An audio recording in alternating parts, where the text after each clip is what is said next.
Gulf മാധ്യമം സംഘടിപ്പിക്കുന്ന ഒരുമയുടെ മഹോത്സവം ഹാർമോണിയസ് കേരളയ്ക്കൊരുങ്ങിയ ദമാം. ഗൾഫ് മാധ്യമത്തിന്റെ 25ാം വാർഷികത്തോടനുബന്ധിച്ചാണ് മേള സംഘടിപ്പിക്കുന്നത്.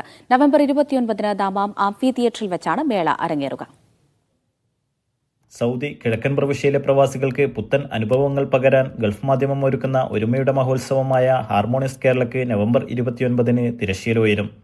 ദമാം ലൈഫ് പാർക്കിലെ ആംഫി തിയേറ്റർ വേദിയാകുന്ന മഹോത്സവത്തിന്റെ ഒരുക്കങ്ങൾ പൂർത്തിയായി വരുന്നതായി സംഘാടകർ അറിയിച്ചു. വളരെ നല്ല റെസ്പോൺസാണ് നമുക്ക് മാർക്കറ്റിൽ നിന്ന് കിട്ടുന്നത്. ടിക്കറ്റ് സെയിൽസ് ആണെങ്കിലും ആൾക്കാരെല്ലാം ഓൾമോസ്റ്റ് ഒരു 50% ടിക്കറ്റ്സ് ഓൾറെഡി ഇതുവരെ സെയിലായി കഴിഞ്ഞു. നമുക്ക് 5 കാറ്റഗറിയിലാണ് നമുക്ക് ടിക്കറ്റ്സ് അവൈലബിൾ ആയിട്ടുള്ളത്. അതിൽ റെഡ് കാർപ്പറ്റ് ഉണ്ട്, VIP ഉണ്ട്, പ്ലാറ്റിനം, ഗോൾഡ്, സിൽവർ, അങ്ങനെ 5 കാറ്റഗറി ടിക്കറ്റ്സ് ആണുള്ളത്. പ്രവാസി മലയാളി മാനവികതയ്ക്കുള്ള ആദരമായാണ് പരിപാടി സമർപ്പിക്കുന്നത്. ചലച്ചിത്ര താരം ആസിഫ് അലി, നിഖില വിമൽ, ഗായിക സിത്താര കൃഷ്ണകുമാർ, മധു ബാലകൃഷ്ണൻ എന്നിവർ നേതൃത്വം കൊടുക്കുന്ന സംഗീത വിരുന്നാണ് പ്രധാന ആകർഷണം. Star singer music reality show Vijay Aravind ഉൾപ്പെടെയുള്ള യുവഗായകരായ നന്ദ, ശ്രീരാഗ്, ബൽറാം, ദിശ തുടങ്ങിയവരും പാട്ടിന്റെ പാലാഴി തീർക്കാൻ മേളയിൽ അണിനിരക്കും.